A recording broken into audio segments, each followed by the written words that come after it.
به دل آفتابی ای محبت، به دل آفتابی ای محبت، به دست ماکتابی ای محبت، به دست ماکتابی ای محبت. نوروزی ناز آمد، دلناز می کند باز، با ناز صورتش را پرداز می کند باز. به سرزمین باستانی ما نوروزی عجم با ناز و ادا قدم می نهد. قدمش خجسته باد. بیننده های عزیز و ارجمند، برنامه نوروزی آفتاب محبت منظور شما. ما را همراه باشید. به دست ماکتابی ای محبت. میخواستم نخست استاد ارجمند شما در بابت تاریخی پیدایش نوروز عجم چند اندیشه خیش را میگفتید. نوروز از جشن‌هایی هست که پیری همیشه جوان میباشد. خب اگر از تاریخش گوییم، خب روایت درباره جمشید دیگر مثلا فرمان دادن این روایت و قصه های قریب که همه میدونند، به این چیز تکیه نمی کنیم، لیکن از دیگر دیدگاه به پیدایش همین جشن نگاه میکنیم. مردم اوریایی، قوم های اوریایی از دوره های قدیم ترین از سپیده دمی تاریخ به حرکت جرم های آسمانی، مخصوصا به حرکت آفتاب سخت توجه داشتند و قانون های طبیعت را خوب آموخته بودند، از جمله قانون برابرشوی شب و روز. خب اعتدال بهارانه، اعتدال ترماهی، انقلاب تابستانی و انقلاب زمستانی وقت فرارسیش خیلی خوب میدانستند و انا همین دانش های استرونومی که مثلا این در دوره مثلا مادها بعد از مادها در دوره هخامنشی ها گذشت و تا به امروز مثلا آمده رسید. یعنی چی بود؟ گردش زمین و گردش ستاره های و گردش آفتاب رو خیلی دقیق آموخته بودند و حتی در دوره هخامنشیان تا همین روز همین بنای نامش کعبه زردشت میگن و بعد در چند سال آخر وای معین گردید که وای یگان خیلی عبادتگاه نبوده است بلکه یک رصدخانه بوده است. و همین رصدخانه 30 تا زینه‌پایه دارد. یعنی همین 30 تا زینه‌پایه و آن را طور ساخته بودند که نور آفتاب هر یک زینه یک روزی ماه را میفهماند. یعنی سایه آفتاب به همان زینه میرسد. یک نمود تقویم بود، یک نمود معین کننده سال، وقت سنج و گاه شمار بود که یک رصدخانه آفتاب بود که همین گونه مثلا انشاءات در چندین منطقه سرزمین هخامنشیان جای داشت. یعنی این معنای آن را دارد که از دوره های باستان مردم آریایی به مثلا طبیعت، به حادثه های استرونومی خیلی خوب سرفهم می رفتند و همین سرفهم رفتن باعث گردید که برابر شوی شب و روز همچون آغاز سال حساب کرده شود. یعنی نوروز روزی نو است. خب اگر در اوستا نگاه کنیم کلمه نوروز را دیده نمی توانیم، لیکن در آنجا برای افاده نوروز دیگر واژه هست که این فرورد، فروردین یا اینکه فروردگان، که این چیزها هست که همین هم به روزی اول سال نو دلالت میکند، یعنی افاده میکند. خب در بسیار قصه ها یا اینکه در روایت ها میشنویم که جمشید، شاه جمشید یک جام داشت، جام. خب جام میگیم مردم تصور کنند که این همون برای نوشیدن یک چیز است. نه، وای جام برای نوشیدن چیزی نبود. وای جام یک دستگاه استرونومی بود که در آن همین حرکتی زمین و آفتاب و ستاره ها و سیاره ها جایگیر شده بود در همان یک مثل کاسه و وقتی که جمشید همون به نگاه میکرد با وضع سیاره ها در کجا هوا چه خیلی از فهمیده میتوانست، یا اینکه در کجا سال چه خیلی می آید، یا اینکه در همین سال آمده ایستاده حاصل چه خیل می شود با رعایت قاعده های استرونومی و استرولوژی همین چیز رو معین میکرد. نه وای جامع جمع اصلا یک دستگاه استرونومی است و مثلا همین چیز گم شده حساب میکردند، باور نمیکردند همین دستگاه استرونومی بودنش رو، لیکن بازیافت‌های ارخئولوژی در ایران و در منطقه‌های شرق نزدیک گذرانیده شده پیدا کردند عالم‌ها. یعنی همین جام پیدا کردند. گپ درباره یک جام جمشید نمیرد و یک چند تا هست که دیگر شاهان هم یا اینکه دیگر حاکمان هم همون داشتند. اینو ببینید که طبیعت چخیل مثلا خوش میفهمیدند، خوش میآموختند. خب انا همین وابسته به حادثه‌های طبیعت جشن‌ها شد. مثلا هر ماه جشن داشتیم، هر ماه در 12 ماه 12 جشن داشتیم و از همین جشن‌ها یکی از مثلا بزرگترینش نوروز یا یکی از این جشن‌ها بزرگترینش تیرگان، مهرگان و یا اینکه سده که مثلا 12 ماه 12 جشن خودش داشت و هر ماه مثلا هر جشن لباس خودش داشت، خوراک خودش داشت، رمز خودش داشت و نه همین رمز نوروز رمزی احیا است، رمز اصلی نو زنده شدن طبیعت. در همین نوروز مثلا بسیار وقت تخم میگذارند، تخم این همین آفرینش است، تخم رمز آفرینش است. همون با تصورات کاسمگانی نیاگان رفته میپیوندد که خب یک زمان مثلا تخم بریم بود، دنیا تخم بریم بود و مثلا یک زروان رو از شکمی زروان قوی نیکی قوی بدی پیدا شد. یعنی همون باز به اندیشه های کاسمگانی رفته برسد.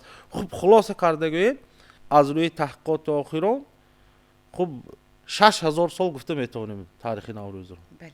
6000 سال گفته میتونیم چون که این با پیدایش کشاورزی و با پیدایش شهرنشینی ربط دارد. یعنی از همین نقطه نظر 6000 سال گفته میتونیم. یعنی ایدی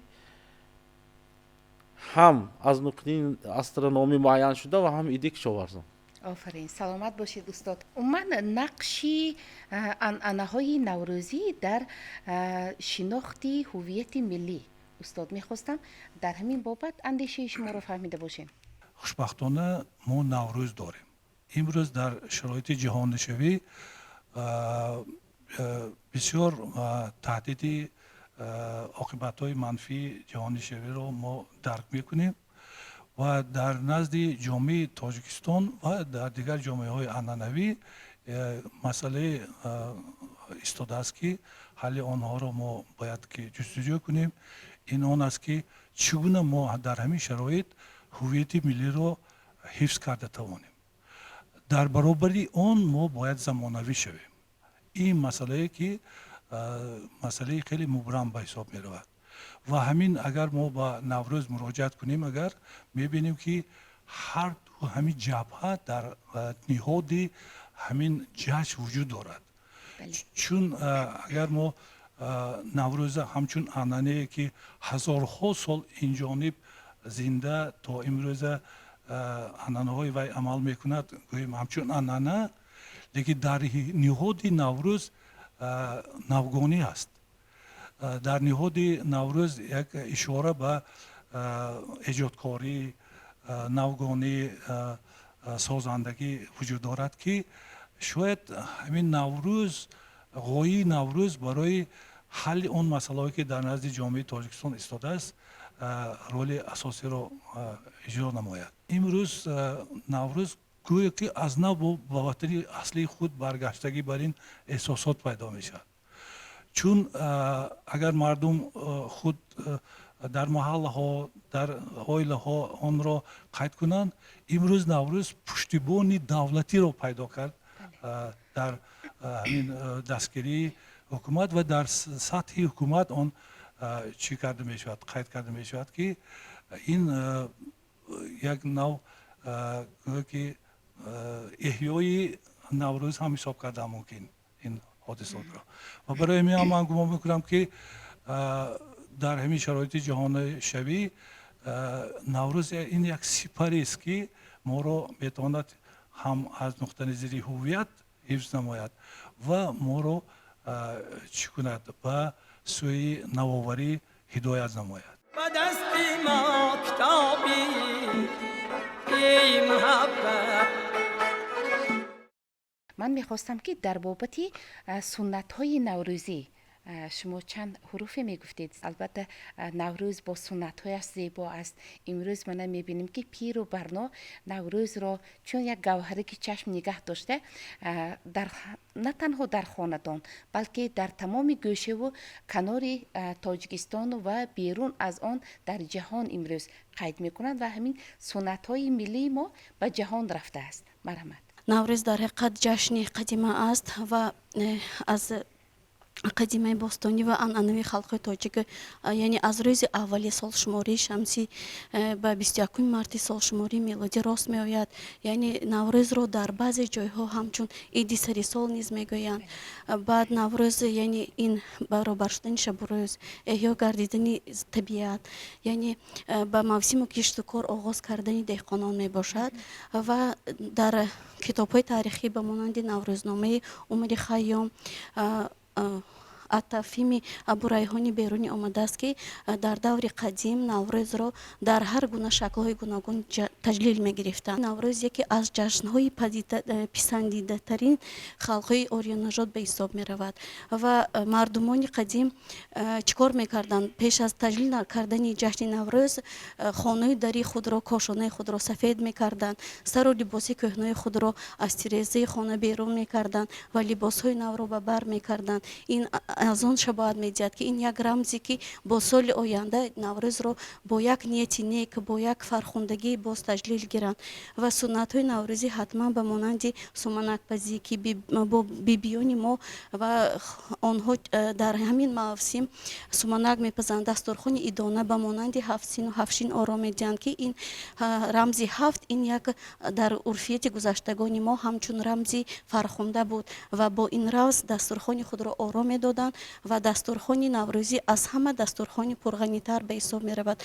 آن دسترخوان را با گل، با شربت، با شیرینی، با میوه‌جات، با نان و هر خیل شیرینی‌های نوروزی آماده می‌کردند که در عین زمان هم در حقیقت نوروزی ما با یک جشن خاصه تجلیل میگیریم و مردم لباس های نو رو به بر میکنند، خانه های خود را تازه میکنند و با یک خوش و خرسندی نوروز را تجلیل میگیرند و خودی بچگان از گل های بای چیچک کنده دل مردم را شاد میکنند. ما همین سنت های جشن نوروز را تا حال ادامه داریم و خوشبخت از آن هستیم که در آسایشتگی زندگی میکنیم و همین رمزها به مانند مثلا لباس ملی رو به بر کردن، این یکی از رمزهای نوروزی به حساب می رود و همیشه ما بگذار در وطنی آباد زندگی کنیم. بله، یکی از سنت های نوروزی این هینابندان و اسمکشان است. در بین جوان دختران عروسان رایج است. اسمکشان در حقیقت حالا هم جوان دختران ما همین اسمکشی را یعنی که در حالا هم دوام دارد و دختران ما، جوان دختران زیبای ما در حقیقت اسمه میکشند و با بازی های ملی هم باز هم هست و به مانند گلگردانی هست. این خیلی سنت ها هم هست که این از آن شباهت می‌دهد که فرهنگ ملی ما، فرهنگ پرغناوت ما با این سنت های خود در بین دیگر دولت ها یک رمز خاصی خود را یا پیدا کرده است. برنامه ما بسیار برنامه در سطح نوروزی عمومی جهانی گذشته ساده است که درباره نوروز، بهار، این یک فصلی است که تمام موجودات روی دنیا زیباگی برای می آورد. مردم از پی کشت و کار هستند، یک برده نان، رزق و روزی، این همش انمین آمدی بهار و نوروزی عالم افروز است. شاعر شیرین کلام بزرگمهر بهادر می فرماید که پیداست که اهریمن مغلوب اهورا شد، پیداست که اهریمن مغلوب اهورا شد، از نور ضیای حق آینه مجلا شد. نوروز بزرگی ما عیدی همه دنیا شد، از آمدن نوروز سرگرمی تمنا شد. بگذار نوروزتان هم یکتان مبارک باشد.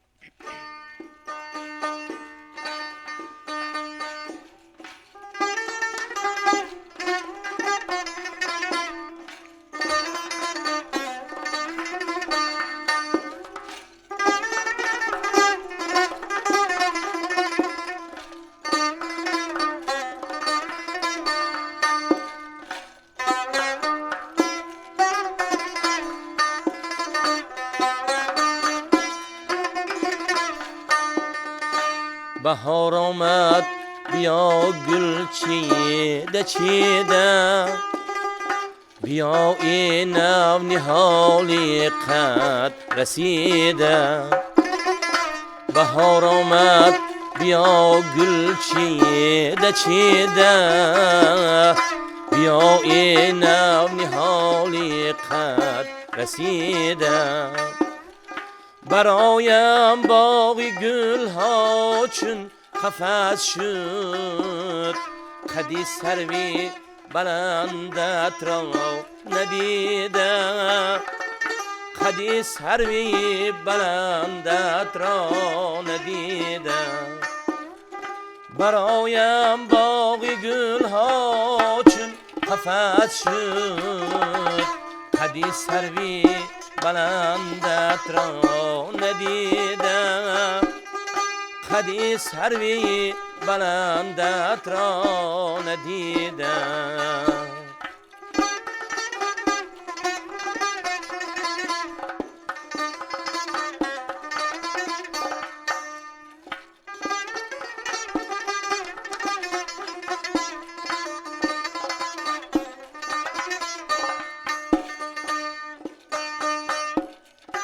بیا گل دختری گل آفریده، و بالینی پریق آرمیده.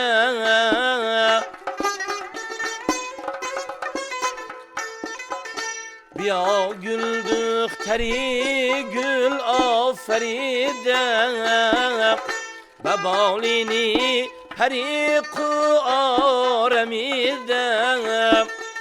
منی عاشق چی دانم لذتی گل، زی شهدیغن چی لبنا چشیده، زی شهدیغن چی لبنا چشیده. منی عاشق چی دانم لذتی گل، زی شهدیغن چی لبنا چشیده، زی شهدیغن چی لبنا چشیده.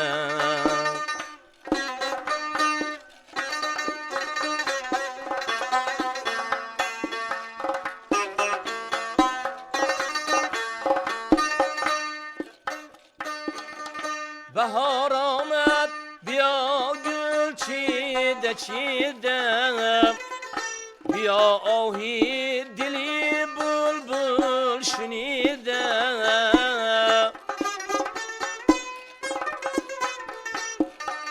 بهار آمد بیا گل چیده چیده، بیا آهی دلی بلبل شنیده. به یک چشمک زدن دل را ربودی، به یک چشمک زدن از من رمیده، به یک چشمک زدن از من رمیده. به یک چشمک زدن دل را ربودی، به یک چشمک زدن از من رمیده، به یک چشمک زدن از من رمیده. قدی سروی بلندت را ندیده، زی شهدیغن چی لبنا چشیده. قدی سروی بلندت را ندیده.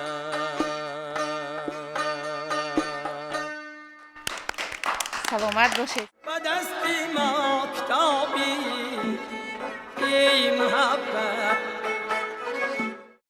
استاد ارجمند با ابتکار و تشبث و پافشاری های پیشوای معظم ملت پرزیدنت جمهوری تاجیکستان محترم امامعلی رحمان نوروز ما جهانی شد. تاجیکستان وطنی نوروز شد. میخواستم در همین بابت همچون داننده اسرار هم تاریخ و هم علم فرهنگ شناسی و فلسفه چند اندیشه بکر خیش را بیان میکردید. مرحمت. جهانی شدن نوروز این چی معنا دارد؟ اگر سال 2010 نوروز جهانی اعلان شده باشد، این معنای آن را دارد که همین جشن همچون یک چاره‌بینی فرهنگی و عمومی به روی خط تمام شرکت‌های بین‌الخلقی سیاحی وارد می‌شود. بله. یعنی همچون ابیکتی سیر و گشت انتخاب می‌شود مملکت‌هایی که نوروز جشن می‌گیرند. یعنی از یک نقطه نظر این چی است؟ تجارت است. سیاحی و تجارت است. اهمیتی یعنی همین نوروز ما عموما نوروز در تمام کشورهایی که حوزه نوروز است همچون یک عنصر فرهنگی اعتراف گردید، یعنی جهان اعتراف کرد. دوم مسئله دولت هایی که نوروز را مثلا جهانی گردید برای جشنگیری نوروز مسئولیت دارند. مثلا سال گذشته روسیه هم که مثلا همین نوروز جهانی شدنش اعتراف کرده است، در نقطه شمالترینی روسیه در ارخانگلسک فرزند من میخونه، در همونجا از ماه ینور آغاز کرده تیاری به نوروز را آغاز کرده بودند در دانشگاهی صفو میگویند، یعنی دانشگاه شمالی فدرالی روسیه که مخصوص نوروز جشن میگیرند. اینو ببینید که از همین قریبی قطب شمال جشنگیری نوروز است. این طرف در افریقا در مملکت‌های حدود آسیا قریب که در همه دولت‌های آسیا جشن گرفته میشه، این طرف چین تا ژاپن، یعنی معرفی گردید. اکنون از ما چی لازم است؟ از ما خودمون حالا نوروز رو پوره نآموختیم. مثلا یک دانشنامه فرهنگی ملی نشر کردیم و یک جلدی سیام وقتی شد به نوروز. یک کتابی مثلا انسیکلوپدیا به نشر رسید. این معنای آن را دارد که حالا ما به نوروز شناسی قدم یکمین را گذاشتیم. هر یک محل، هر یک دیهه مثلا تاجیکستان دایر به نوروز عنعنه عرف یا اینکه تعامل خاصش دارد.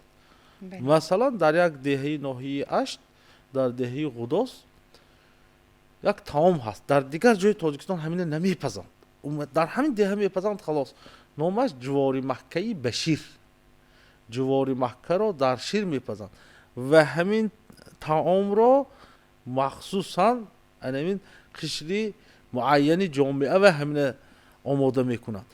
این خیلی عادت ها بسیار هستند، خیلی زیاد هستند. خاصیت های خود را دارد؟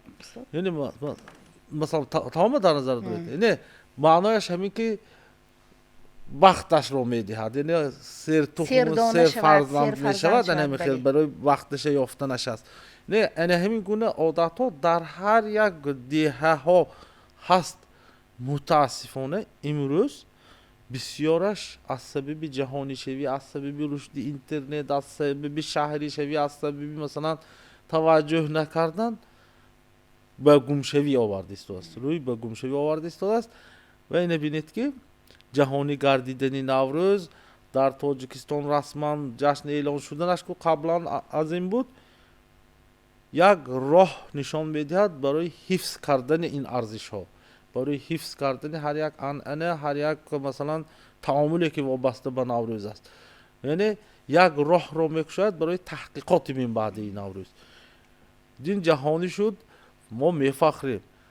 جهانی شدن، جهانی اعلان شد، این یک امری خیر بود، یک نشانی نیکی بود. لیکن دوم چیز است که این سخت‌تر است، وزن‌تر است، مشکل‌تر است.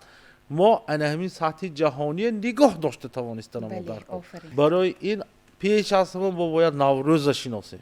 نوروز محل، نوروز تاجیکستان، نوروز مثلا دهه همسایه شناسیم، نوروز ناحیه همسایه شناسیم، نوروز ولایت همسایه شناسیم و در عموم درباره هر یک جزئیات نوروز محل های تاجیکستان تصورات داشته باشیم. و در برابر همین هر یک ذره‌چه باشدن، ذره‌چه عنصرهای فرهنگی نوروز مثال قیمت‌ترین گوهر نگاه داشتن در کار، فهماندن در کار، با مردم گفتن در کار. مثلا امروز بعضی انعنه‌هایی که من اینجا معلم نقل کرده گذاشتن، بعضی چیزای عادت‌های خوب نوروزی گویا مگر مردم حیران میشن، به خصوص نسل جوان.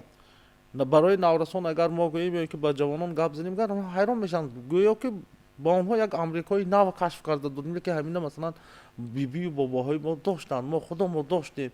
مثلا همین عادی ترین بازی تخم جنگ خیلی امروز هست، یا اینکه مثلا دیگر بادبرک پرانی، لالک پرانی و هپک بازی و سنگچه بازی، این چیزا بازی ها هست، لیکن همین هم موقعش تنگ شده است از بازی های کامپیوتری. فقط در روزی نوروز میکنیم. نوروز دوست داشتن طبیعت است. بله. مثلا جانورهای خانگی دوست داشتن، پرنده های خوش آواز دوست داشتن، یا اینکه ماهی های اکواریومی دوست داشتن، همین نوروز است. نو شدن در کار است. میگوید که در روزی نوروز اقلا یک تگمه نو دوست.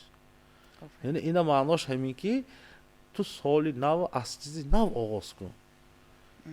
مردم ایران در برابر جشن گرفتن نوروز در یک ظرفی شیشگی ماهیچه ها رو نگه می‌دارند. ماهیچه های رنگه این چی خصوصیت دارد؟ خب در ما هم هست. در ما هم هست. خب در ایران ماهی زنده میگذارند، در ما هم بود. اصلا یک در بین خوجندیان هم هست، در گرد اطراف خوجند هم هست. عادت همین خیلی بود که در گذشته در نوروز گوشت چاروا را استعمال نمی کردن. برای چی؟ برای اینکه مثلا گاو یا که برزگاو وای وظیفه تراکتور را اجرا میکرد، زمین کشت میکرد، وای احتیاط باید باشد شود بود، یا اینکه اسب، یا اینکه مثلا دیگر جانورها مثلا مولی معده شاخدار گویم بزرگ گوسفند باید به چراگاه روان فربه نشده است، وای باید فربه شود. یعنی در همین ایام نوروز باید گوشتی سفید را خورد. سفید این رمز پاکی. و همین گوشتی سفید گوشتی ماهی داخل می شود، گوشتی مرغ داخل می شود. و باز مثلا محصولات از شیر یعنی سفیدی. و همین خیلی اندیشه هم هست که گویا که ماهی خوردن در نوروز این پاکیه می آورد. یعنی ماهی خوردن گوشتی سفید. گفت درباره گوشتی سفید میاد، گوشتی مرغ مثلا گوشتی ماهی. اینا بینید که مثلا یک اندیشه، یک فلسفه خودش است که در همین فصلی سال در خوراکی سبک خوردن استعمال کردن و مثلا ضیافت های پرقوت کرده از سری سال خودش بیمار نکردن، این خصلتی خوبی نوروز است. بله. اندیشه شما چی علاوه کردنی هستید؟ اصلا باز یک بار با همون عقیده که من پیشتر ابراز نمودم آیده نوروز آن که این یک چیزی نو است، یعنی قدم به سوی کارهای نو، دیدگاه های نو، قدم به پیشرفت، یک چیزهای آفریدنده کار که تقاضای زمان باشد. لیکن در روی نوروز، در روی نوآوری، در روی سازندگی باید باشد. اگر ما با تاریخ علم و فرهنگ تاجیک اگر نظر کنید، اگر برتری بیشتر به علم های گومانیتری میدادند. با ما ضرور است که انون علم و تکنولوژی نو برای ترغیب همین خود نوروز هم استفاده نماییم و چیزهای زمانوی ساختنده کار، چیزهای زمانوی ساختنده کار که دقت همون جوانها جلب شود. برای چی نوروز جهانی شد؟ سحری نوروز اینقدر پهن شدن در تمام جهان از چی برده است؟ و یک خاراکتری اتنیکی کم دارد و هر اون طلباتی که در عنعنه‌های نوروز میشود این خاص به همه ملت ها، نژاد ها بودنش ممکن است و همین ارزش انسانی که نوروز دارد امکانیت داد که اینقدر مثلا در امروز 100 مملکت دنیا نوروز را قید میکنند. این کار عادی نیست. کار عادی نیست. چون اگر یکون نقطه آن فقط به جبهه نژادی و ملی اگر تعلق می داشت شاید قبول این از طرف دیگر ملت ها نژاد ها کمتر دیده می شد. لیکن ما باید امروز با همون تفکر علمی بیشتر دقت بیشتر دهیم اگر همین نکنیم اگر ما معاصر شده نمیتونیم. ما موقع مقام خود رو باید در دنیا پیدا کنیم اکنون. و چی معنویات اگر تامین مادی نداشته باشد معنویات رو هم ترغیب کردن یا که تامین کردن از امکان بیرون بشد به نظر من. بسیار جبهه‌های نوروز آموخته نشده است. شاید اکنون ما هوشیار شدیم که این نوروز اینقدر بزرگ بوده است، اینقدر ارزشمند بوده است، اکنون فهمیدیم. چقدر آثاری گرانمایه داشته بوده ایم ادیبان ما هست حالا ورق نازده به حیرت می آورم. من خودم که اینقدر با این خودی پدیده نوروز کمتر مشغول بودم، اکنون من دیدم یک چند اثرهای مثلا اکبر ترسون را خواندم، کرامت الله علیموف خواندم که یک مجموعه مقاله در شده بوده است. اینقدر چیزها بوده است که ما از آنها بیخبر هستیم. و شاید نوروز امروز ارزنده به آن باشد که یک مرکزی نوروز شناسی تشکیل کرده شود. یعنی مواد زیادی یعنی که پژوهش میخواد، یعنی ضروری پژوهش کردنی نوروز در ما وجود دارد. من گمان میکنم در حقیقت از تاریخ نوروز باید به جوانان امروزه بسیارتر بیشتر معلومات داده، ارزش های گذشتگان خود را قدر کردن به لازم. بنابراین جوانان ما در حقیقت در جهان معاصر عمر به سر میبرند. با گفتی که پیشرفت علم و تکنیک است، بنابراین شاید که از گذشتگان از تاریخ خود کمی بهره‌ور نباشند. بنابراین بیشتر ما آنها را در روحیه وطندوستی، در روحیه خویشتن شناسی تربیه نموده برای ارج گذاشتن به فرهنگ ملی، به فرهنگ جهانی خود، یعنی چیکار کنیم هدایت نماییم. بله معلمی عزیز، البته همین پابرجا نگه داشتنی این همه عرف و عادت عنعنه‌های ملی نیاگان ما از خاندان یعنی از مادر سرچشمه میگیرد، همین طور نه؟ درست است. همه تربیه که از اویله آغاز می‌یابد، بنابراین تربیه از اویله، از پدر مادر، چون که آنها در چگونه اویله تربیه می‌یابند همین خیلی تربیه آنها دوام می‌دهد و بنابراین همه یعنی محیط اطراف به آنها تاثیر می‌رساند. هرچند که بیبیان بابایان یعنی پدران مادران به آنها نقل کنند از گذشتگان خود، از ارزش‌ها، از عرف و عادت‌های خود آنها نقل بیشتر کنند، آنها با خبر میشوند و با گذشتگان خود به حاضره یعنی نسبت حرمتی احترام خود را پیدا می نمایند. بنابراین جوانان ما که آینده ملت هستند باید فرهنگ خود، از ملت خود، از یعنی بوده از صلح و ثبات خود فخر نمایند و برای پیشبرد مملکت خود یک سهم ارزنده گذارند. و دستی ما کتابی ای محبت. این صحبت هایی که این لحظه ما دایر کردیم ما رو وادار می سازد که در مکاتب میانه من در دانشگاه ها استادان علم برابر آموختنی علم زمانوی معاصر باید که همین ارزش های ملی و معنوی ما رو کمی به جوانان نقل کنند. شاید یک ساعتی معین باشد یا یک دقیقه های معین باشد که از تاریخ و فرهنگ و تمدن ما، وظیفه هر یکی ما در آن است که ما باید که به کودکان خود از باغچه سر کرده تا مکتب های عالی به آنها آموزانیم. من تشکر میگم برای صحبت صمیمی به شمایان و میخواستم یک ترانه ناب در وصف نوروز همراه بشنویم، بعد به صحبتمان خاتمه میبخشیم. مرحمت.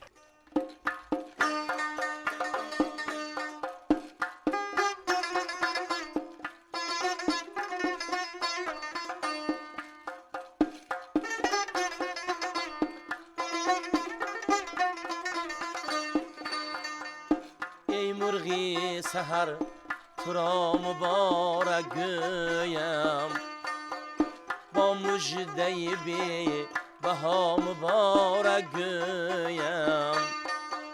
نوروز زی صوتی جان فزایت پیداست، نوروز زی صوتی جان فزایت پیداست.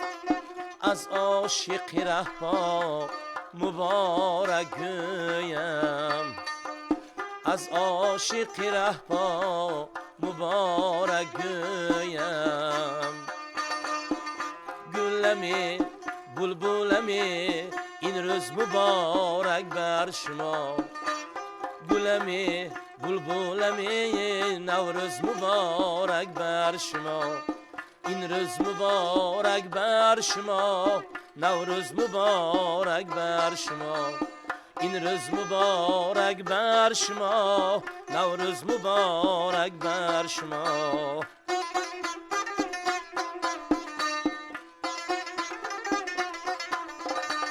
عجب جان ناز داری تو این روز مبارک بر شما شیرین گفتار داری تو نوروز مبارک بر شما عجب جان ناز داری تو این روز مبارک بر شما شیرین گفتار داری تو نوروز مبارک بر شما گلمی بلبلمی نوروز مبارک بر شما گلمی بلبلمی این روز مبارک بر شما نوروز مبارک بر شما نوروزی بهار چکچکی بارانه گفتاری خموش چشمه گریانه گریانه شهدی لبیار تلخی هجرانه هجرانه شهدی لبیار تلخی هجرانه هجرانه بارانه گریانه گردانه هریانه گردانه حیرانه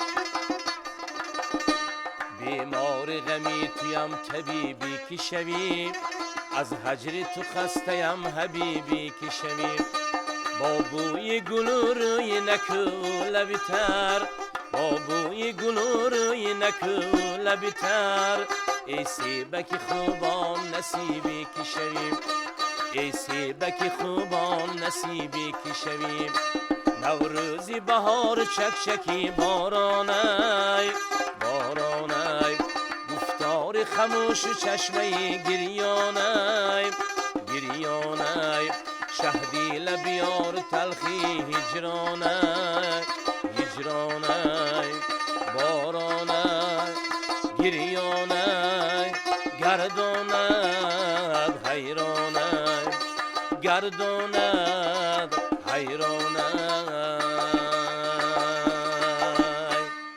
سلامت باشید.